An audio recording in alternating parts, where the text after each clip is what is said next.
ಎಲ್ಲರಿಗೂ ನಮಸ್ಕಾರ. Welcome back to ಮನಸ್ಸು aqua and agri farming. So ಇಲ್ಲಿ ನಾನೇನು ತೋರಿಸ್ತಾ ಇದ್ದೀನಿ ಅಂತಂದರೆ, ನಿಮಗೆ ನಾನು ಒಂದು ಫಿಶ್ ಫಾರ್ಮಿಂಗ್ ಮಾಡ್ತಾಯಿದ್ದು, ಆ ಫಿಶ್ ಫಾರ್ಮಿಂಗಲ್ಲಿ ಯಾವೆಲ್ಲ ರೀತಿ ಒಂದು ಮೆಡಿಸಿನ್ಗಳನ್ನ ಯೂಸ್ ಮಾಡ್ತೀನಿ ಮತ್ತು ಯಾವ್ಯಾವ ಟೈಮಲ್ಲಿ ಯೂಸ್ ಮಾಡ್ತೀನಿ. ಸೊ ತುಂಬ ಜನ ಮೆಸೇಜ್ ಮಾಡಿ ಕೇಳ್ತಾಯಿದ್ರು, ಸರ್ ನೀವು ಯಾವ ಮೆಡಿಸಿನ್ ಯೂಸ್ ಮಾಡ್ತೀರಾ ಅನ್ನೋದು ನಮಗೊಂದು ಸ್ವಲ್ಪ ತಿಳಿಸ್ಕೊಡಿ ಅಂತ. ಸೊ ಇಲ್ಲಿ ಕ್ವಿಕ್ ಶಾರ್ಟಾಗಿ ಯಾವ ಮೆಡಿಸಿನ್ನ ಏನು ಯೂಸ್ ಮಾಡ್ತೀನಿ ಅಂತ ಹೇಳ್ತಾ ಹೋಗ್ತೀನಿ ನೋಡಿ. ಸೊ ಇಲ್ಲಿದೆಯಲ್ಲ, ಇದು ಎನ್ರೋಫ್ಲೆಕ್ಸಿನ್ ಓರಲ್ ಸೊಲ್ಯೂಷನ್ನು. ಇಲ್ಲಿ ನೋಡಿ, ಇದು ಎನ್ರೋಫ್ಲೆಕ್ಸಿನ್ ಓರಲ್ ಸೊಲ್ಯೂಷನ್ನು. ಸೊ ಬೇರೆ ಬೇರೆ ಕಂಪ್ನಿದೆಲ್ಲ ಸಿಗುತ್ತೆ, ಬಟ್ ಇದು ತುಂಬ ಚೆನ್ನಾಗಿದೆ. ಸೊ ಇದು ಆಂಟಿಬಯೋಟಿಕ್ಕಾಗಿ ಯೂಸ್ ಮಾಡ್ತೀವಿ. ಸೊ ಆಂಟಿಬಯೋಟಿಕ್ಕಾಗಿ ಯೂಸ್ ಮಾಡಿ ಇದೇನು ಮಾಡುತ್ತಪ್ಪ ಅಂತ ಅಂದರೆ, ಇನ್ಫೆಕ್ಷನ್ ಕಂಟ್ರೋಲ್ ಮಾಡೋಕ್ಕೆ ತುಂಬ ಚೆನ್ನಾಗಿ ಹೆಲ್ಪ್ ಮಾಡುತ್ತೆ. ಸೊ ಫಂಗಲ್ಲು, ವೈರಲ್ಲು ಆ ಥರ ಏನಾದರೂ ಇತ್ತು ಅಂದರೆ, ಸೊ ಇದನ್ನು ಯಾವ ರೀತಿ ಕೊಡ್ತೀನಿ ಅಂತ ಅಂದರೆ, ನಾನು ಡೈರೆಕ್ಟು ವಾಟ್ರಿಗೂ ಕೊಡ್ತೀನಿ, ಸಮ್ಟೈಮ್ಸ್ ಫೀಡಲ್ಲೂ ಕೊಡ್ತೀನಿ. ಸೊ ಫೀಡಲ್ಲಿ ಎವರಿ ವೀಕ್ ಒನ್ಸು ಫೀಡಲ್ಲಿ 1 kg ಆಫ್ ಫೀಡಿಗೆ 5 to 10 ml ಆಫ್ ಎನ್ರೋಫ್ಲೆಕ್ಸಿನ್ನ ಮಿಕ್ಸ್ ಮಾಡಿ ಫೀಡಲ್ಲಿ ಕೊಡ್ತೀನಿ. ಇದು ಎನ್ರೋಫ್ಲೆಕ್ಸಿಂದು ತುಂಬ ಅಂದರೆ ಜಾಸ್ತಿ ಯೂಸ್ ಮಾಡ್ತಕ್ಕಂಥ ಮೆಡಿಸಿನ್ನು ಫಿಶ್ ಫಾರ್ಮಿಂಗಲ್ಲಿ ಅಂದರೆ ಎನ್ರೋಫ್ಲೆಕ್ಸ್ ಮೆಡಿಸಿನ್ನ ಯೂಸ್ ಮಾಡ್ತೀವಿ. ಇದ್ರ ಜೊತೆಗೆ ನಾವು ಇನ್ನೊಂದು ಯೂಸ್ ಮಾಡ್ತೀವಿ. ಇದು tetracycline hydrochloride water soluble PET. So ಇದೇನು ಅಂದರೆ OTC ಪೌಡರ್ ಅಂತ ಶಾರ್ಟ್ ಫಾರ್ಮ್ ಕರೀತಾರೆ. ಸೊ ಇದು ಸಮೇತ ಆಂಟಿಬಯೋಟಿಕ್ಕಾಗಿ ವರ್ಕ್ ಮಾಡುತ್ತೆ ಚೆನ್ನಾಗಿ. ಸೊ ಹಂಗಾಗಿ ಇದನ್ನು ಸಹ ನಾನು ಎನ್ರೋಫ್ಲೆಕ್ಸಿನ್ ಯಾವಾಗ ಯೂಸ್ ಮಾಡ್ತೀನೋ, ಸೊ ಸೇಮ್ ಟೈಮಲ್ಲಿ ಈ ಒಂದು OTC ಪೌಡ್ರ್ ಸಮೇತ ಯೂಸ್ ಮಾಡ್ತೀನಿ. ಸೊ ಇದು ವಾಟ್ರಿಗೂ ಯೂಸ್ ಮಾಡ್ತೀನಿ ಮತ್ತು ಫೀಡಲ್ಲೂ ಯೂಸ್ ಮಾಡ್ತೀನಿ. ಸೊ ವಾಟ್ರಿಗೆ I think monthly once.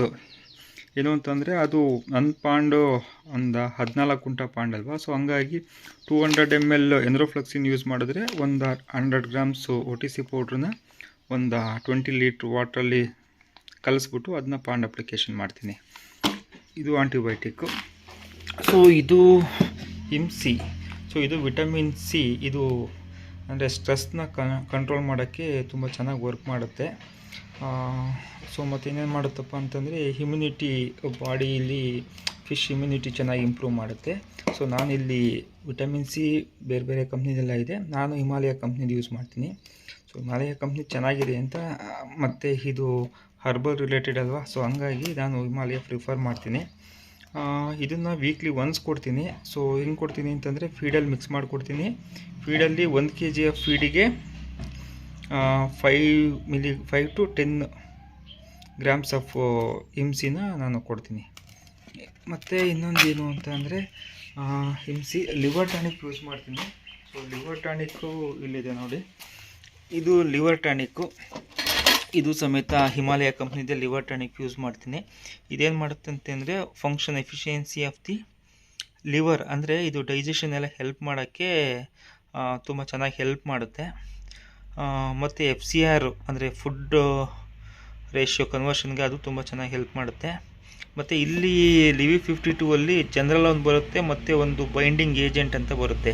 So fish farming use ಮಾಡೋರು ಈ ಬೈಂಡಿಂಗ್ ಏಜೆಂಟ್ನ ಯೂಸ್ ಮಾಡಿ, ಇದು ಎಫೆಕ್ಟಿವ್ ಆಗಿ ವರ್ಕ್ ಆಗುತ್ತೆ. ಸೊ ಜನರಲ್ ಕುರಿ, ಕೋಳಿ, ಹಸು, ಮೇಕೆ ಯೂಸ್ ಮಾಡಿದ್ರೆ ಅದು ಸರಿಯಾಗಿ ಮಿಕ್ಸ್ ಆಗೋಲ್ಲ. ಸೊ ಇದೊಂದು ಯೂಸ್ ಮಾಡ್ತೀನಿ. ಮತ್ತು ಅದನ್ನು ಬಿಟ್ಟು ಅಂತ ಅಂದರೆ, ಇಲ್ಲಿದೆ ನೋಡಿ, ಇದೊಂದು ಮಾರ್ಸಲ್ ಗೋಲ್ಡ್ ಅಂತ ಹೇಳ್ಬಿಟ್ಟು. ಸೊ ಇದು ಏನು ಅಂತಂದರೆ, ಬಾಡಿ ಬೂಸ್ಟ್ ಮಾಡೋಕ್ಕೆ ಮತ್ತು FCRನ ಇಂಪ್ರೂವ್ ಮಾಡುತ್ತಂತೆ. ಸೊ ಯೂಶ್ವಲಿ ಇದನ್ನ ನಾನು ಏನಂತಂದರೆ ಎಕ್ಸ್ಟ್ರಾ ಇದಾಗಿ ಯೂಸ್ ಮಾಡ್ತೀವಿ. ಅಂದರೆ ಏನು ಅಂತಂದರೆ, ಬೇಗ ದಪ್ಪ ಆಗಲಿ ಅನ್ನೋ ಒಂದು ಕಾರಣಕ್ಕೆ ಇದನ್ನು ಯೂಸ್ ಮಾಡ್ತೀವಿ. ಸೊ ಇದು ಒನ್ಸ್ ಇನ್ ಎ ಮಂತ್ ಕೊಡ್ತೀನಿ. ಸೇಮ್ 1 kg ಆಫ್ ಫೀಡಿಗೆ 10 ml. So once in a month ಇದನ್ನು ಕೊಡ್ತೀವಿ. ಸೊ ಅದು ನೆಕ್ಸ್ಟ್ ಬಿಟ್ಟು ಬಂದರೆ ಸ್ಲಡ್ಜೆಕ್ಸ್ ಅಂತ ಹೇಳ್ಬಿಟ್ಟು. ಸೊ ನಮಗೇನಾದರೂ ನಮ್ಮ ಇದರಲ್ಲಿ ಫಿಶ್ ಪಾಂಡಲ್ಲಿ ಸ್ಲಡ್ಜ್ ಜಾಸ್ತಿ ಅಕಾಮಡೇಟ್ ಆಗಿ ಬಾಟಮಲ್ಲಿ ಸ್ಲಡ್ಜ್ ಜಾಸ್ತಿ ಆದಾಗ ನಾನು ಇದನ್ನ ಸ್ಲಡ್ಜೆಕ್ಸ್ ಯೂಸ್ ಮಾಡ್ತೀನಿ. ಇದು ಒಂದು ಸತಿಗೆ 1/4 kg ಯೂಸ್ ಮಾಡ್ತೀನಿ. ಸೊ ಇದು ಆಲ್ಮೋಸ್ಟ್ 1 ರಿಂದ 1.5 ತಿಂಗಳು ಒನ್ಸು ಮಧ್ಯದಲ್ಲಿ ಒಂದು ಸಾರಿ ಯೂಸ್ ಮಾಡ್ತೀನಿ. ನೆಕ್ಸ್ಟು ಇದು ಎನ್ರೋಫ್ಲೆಕ್ಸಿನ್ 20% ಸೊಲ್ಯೂಷನ್. ಸೊ ನಾನು ಆಲ್ರೆಡಿ ಎನ್ರೋಫ್ಲೆಕ್ಸಿನ್ 10% ಸೊಲ್ಯೂಷನ್ ತೋರಿಸ್ದೆ. ಸೊ ಯಾವಾಗಾದರೂ ಮಾರ್ಟಲಿಟಿ ಜಾಸ್ತಿ ಇದ್ದು ಆಂಟಿಬಯೋಟಿಕ್ ಸ್ಟ್ರಾಂಗ್ ಆಂಟಿಬಯೋಟಿಕ್ ಕೊಡಬೇಕು ಅಂತ ಅಂದಾಗ ಸೊ ನಾನಿದು 20% ಸೊಲ್ಯೂಷನ್ ಯೂಸ್ ಮಾಡ್ತೀನಿ. ತುಂಬ ಎಫೆಕ್ಟಿವ್ ಆಗಿ ವರ್ಕ್ ಆಗುತ್ತೆ ಇದು ಯೂಸ್ ಮಾಡಿದಾಗ. ಸೊ ಸಮ್ಟೈಮ್ಸ್ ಏನಾಗಿರುತ್ತೆ ಅಂತಂದರೆ ಫಿಶಸ್ಸು ಸರಿಯಾಗಿ ಫುಡ್ ತೊಗೊತಾ ಇರಲ್ಲ. ಸೊ ಈ ಒಂದು ಮೆಡಿಸಿನ್ ಯೂಸ್ ಮಾಡಿದಾಗ ತುಂಬ ಎಫೆಕ್ಟಿವ್ ಆಗಿ ಬಂದು ಡೈಜೆಷನ್ ಚೆನ್ನಾಗಿರುತ್ತೆ, ಎಫೆಕ್ಟಿವ್ ಆಗಿ ಬಂದು ಫೀಡಿಂಗ್ ತೊಗೊಳುತ್ತೆ. ಸೊ ಇದು ಎಂಡ್ರೋಫ್ಲೆಕ್ಸಿನ್ 10% ಎಲ್ಲೂ ವರ್ಕ್ ಆಗದೆ ಇದ್ದಂಥ ಸಂದರ್ಭದಲ್ಲಿ ಎಂಡ್ರೋಫ್ಲೆಕ್ಸಿನ್ 20%ನ ಯೂಸ್ ಮಾಡ್ತೀನಿ. ಅದನ್ನು ಬಿಟ್ಟು ನೆಕ್ಸ್ಟ್ ಏನು ಯೂಸ್ ಮಾಡ್ತೀನಿ ಅಂತಂದರೆ ಸೊ ಇದು ಅಯೋಡಿನ್ 20% ಯೂಸ್ ಮಾಡ್ತೀನಿ. ಅಯೋಡಿನ್ 20% ಇದನ್ನು ಏನಕ್ಕಪ್ಪ ಯೂಸ್ ಮಾಡ್ತೀವಿ ಅಂತಂದರೆ ಸೊ ಏನಾಗಿರುತ್ತೆ, tail rot, gill rot, fin rot, black grills, red spot diseases ಎಲ್ಲ ಬಂದಾಗ ಈ ಒಂದು ಅಯೋಡಿನ್ 20% ಅಂತಕ್ಕಂಥದ್ದು ತುಂಬ ಎಫೆಕ್ಟಿವ್ ಆಗಿ ವರ್ಕ್ ಮಾಡುತ್ತೆ. ಸೊ ಜನರಲಿ ಹೇಳಬೇಕು ಅಂತಂದರೆ ಯಾವಾಗಾದರೂ ಫಿಶ್ಶು ಆಫ್ ಬಾಡಿ ನೀರಿಂದ ಮೇಲ್ಗಡೆ ತೇಲ್ಸುತ್ತಾ ಆಫ್ ಬಾಡಿ ಒಳಗಡೆ ಇರುತ್ತಲ್ಲ, ಸೊ ಅಂಥ ಟೈಮಲ್ಲೆಲ್ಲ ಇದನ್ನು ಯೂಸ್ ಮಾಡಿದ್ರೆ ತುಂಬ ಎಫೆಕ್ಟಿವ್ ಆಗಿ ಫಾಸ್ಟ್ ರಿಲೀಫ್ ವರ್ಕ್ ಆಗುತ್ತೆ. ಸೊ ಇದನ್ನು ಬಿಟ್ಟರೆ ಇದನ್ನು ಯಾವಾಗ ಯೂಸ್ ಮಾಡ್ತೀವಿ ಅಂತಂದರೆ ಒನ್ಸ್ ಇನ್ ಎ ಮಂತ್ ಒಂದು 100 ml ಇದನ್ನು ಫೀಡಲ್ಲಿ ಕೊಡಲ್ಲ, ಇದನ್ನು ನಾನು ಡೈರೆಕ್ಟ್ ಪಾಂಡು ವಾಟರ್ ಅಪ್ಲಿಕೇಶನ್ ಮಾಡ್ತೀನಿ. ಮತ್ತು ಇನ್ನೊಂದು ಇದು ಅಕ್ವಾ ಕಂಟ್ರೋಲ್ ಅಂತ ಕೇಳೋಂಥದ್ದು ಸ್ಕ್ರೆಟಿಂಗ್ ಕಂಪ್ನಿದು ಪ್ರೋಬಯೋಟಿಕ್ಸು. ಇದೊಂದು ಪ್ರೋಬಯೋಟಿಕ್ಸ್ ಒಂದು ಯೂಸ್ ಮಾಡ್ತೀನಿ. ಇದು ಒನ್ಸ್ ಇನ್ ಎ ಮಂತು ಈ ಒಂದು ಪ್ರೋಬಯೋಟಿಕ್ಸ್ನ ಯೂಸ್ ಮಾಡೋದು. ಇದು ವಾಟರ್ ಕ್ವಾಲಿಟಿ ಎಲ್ಲ ತುಂಬ ಚೆನ್ನಾಗಿ ಮೇಂಟೈನ್ ಮಾಡುತ್ತೆ. ಸೊ ಹಂಗಾಗಿ ಆ ಒಂದು ಕಾರಣಕ್ಕೆ ಈ ಒಂದು ಕಂಪ್ನಿದು, ಬಟ್ ಇದು ಕಾಸ್ಟ್ಲಿ ಇದೆ, ಇದನ್ನು ನಾನು ಯೂಸ್ ಮಾಡ್ತೀನಿ. ಸೊ ನೆಕ್ಸ್ಟ್ ಇದು ಆಕ್ಸಿಜನ್ ಟ್ಯಾಬ್ಲೆಟ್ಸು. ಸೊ ಯಾವಾಗಾದರೂ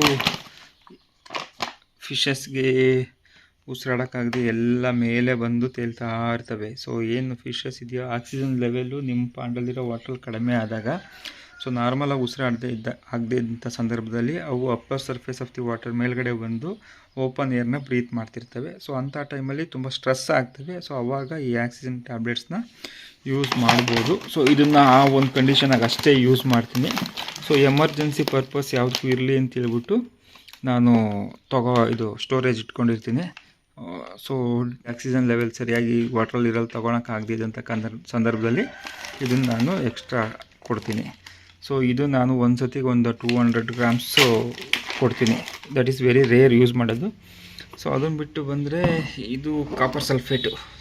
ಸೊ ಕಾಪರ್ ಸಲ್ಫೇಟ್ ಏನಕ್ಕಪ್ಪ ಯೂಸ್ ಮಾಡ್ತೀನಿ ಅಂತಂದರೆ ಸೊ ಪಾಚಿನ ತುಂಬ ಹೆವಿ ಆದಾಗ, ಅಂದರೆ ನಮಗೆ ಫೀಡಿಂಗ್ ಕೊಡೋಕ್ಕೆ ಜಾಗ ಇಲ್ಲದೆ ಇರ್ತಕ್ಕಂಥ ಸಂದರ್ಭ ಪಾಂಡಲ್ಲಿ ಬಂದಾಗ ಆವಾಗ ಒಂದು 200 ಗ್ರಾಮ್ಸ್ನ ನಾನು ಪಾಂಡಲ್ಲಿ ಯೂಸ್ ಮಾಡಿದ್ರೆ ಪಾಚಿ ಕಂಟ್ರೋಲಿಗೆ ಬರುತ್ತೆ. ಸೊ ಇದನ್ನು ಕೊಟ್ಟಾಗ ಆಕ್ಸಿಜನ್ ಲೆವೆಲ್ಲು ಪಾಂಡಲ್ಲಿ ಡಿಕ್ರೀಸ್ ಆಗುತ್ತೆ. ಸೊ ಇದು ಬೆಳಿಗ್ಗೆ ಕೊಟ್ಟರೆ ಸಂಜೆ ಆಕ್ಸಿಜನ್ ಟ್ಯಾಬ್ಲೆಟ್ಸ್ ಕೊಡ್ತೀನಿ ನಾನು, ಮತ್ತು ಏರಿಯೇಷನ್ಸ್ ಕಂಪಲ್ಸರಿ ಕೊಡ್ತೀನಿ.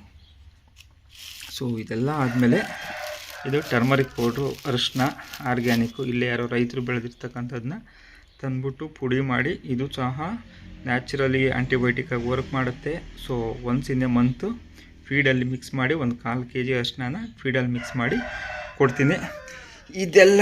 ಇಷ್ಟೆಲ್ಲ ನಾನು ಯೂಸ್ ಮಾಡ್ತಕ್ಕಂಥ ಮೆಡಿಸಿನ್ಸು. ಸೊ ಇದನ್ನು ಬಿಟ್ಟು ಬೇರೆ ಯಾವುದು ನಾನೇನು ಯೂಸ್ ಮಾಡಲ್ಲ. ಮತ್ತು ಇನ್ನೊಂದು ಯೂಸ್ ಮಾಡ್ತೀನಿ, ಅದು BKC ಅಂತ. ಸೊ BKC ಇಲ್ಲಿದೆ, ತೋರಿಸ್ತೀನಿ ನೋಡಿ. ಸೊ ಈ ಕಂಪ್ನಿದು BKC ಯೂಸ್ ಮಾಡ್ತೀನಿ. ಈ BKC ಯೂಸ್ ಮಾಡೋಕ್ಕೆ ಕಾರಣ ಏನಪ್ಪ ಅಂತಂದರೆ ಸೇಮ್ ಪಾಚಿ ಜಾಸ್ತಿ ಆದಾಗ ವಾಟರ್ ಸ್ಯಾನಿಟೈಸ್ ಮಾಡೋಕ್ಕೆ ಅದು ವಾಟರ್ ಸ್ಯಾನಿಟೈಸರ್ ಆಗಿ ಯೂಸ್ ಮಾಡ್ತೀನಿ. ಸೊ ಇದಿಷ್ಟೆಲ್ಲ ಮೆಡಿಸಿನ್ಸ್ ನಾನು ಒಂದು ಫಿಶ್ ಫಾರ್ಮಿಂಗಲ್ಲಿ ಯೂಸ್ ಮಾಡ್ತಾಯಿದ್ದೀನಿ. ಸೊ ಇದರಲ್ಲಿ ನಿಮ್ಗೇನಾದರೂ ಡೌಟ್ ಇದ್ದರೆ ನೀವು ಕಮೆಂಟ್ ಮಾಡ್ಬೋದು, ಮೆಸೇಜ್ ಮಾಡಿ ಕೇಳ್ಬೋದು. ಸೊ ನನಗೆ ಗೊತ್ತಿರೋ ಮಾಹಿತಿನ ತಿಳಿಸಿದ್ದೀನಿ. ಸೊ ಇವತ್ತು ನಾನು ಕೊಟ್ಟಿರ್ತಕ್ಕಂಥ ಕಂಟೆಂಟ್ ನಿಮಗೆಲ್ಲ ಇಷ್ಟ ಆಗಿದರೆ ದಯವಿಟ್ಟು ನನ್ನ ಚಾನಲನ್ನು ಸಬ್ಸ್ಕ್ರೈಬ್ ಮಾಡಿ, ವಿಡಿಯೋಸ್ನ ಶೇರ್ ಮಾಡಿ ಅಂತ ಹೇಳ್ತಾ ಇವತ್ತಿಗೆ ಈ ವಿಡಿಯೋ ಇಲ್ಲಿಗೆ ಮುಗಿಸ್ತಾ ಇದ್ದೀನಿ. ಎಲ್ಲರಿಗೂ ಶುಭವಾಗಲಿ.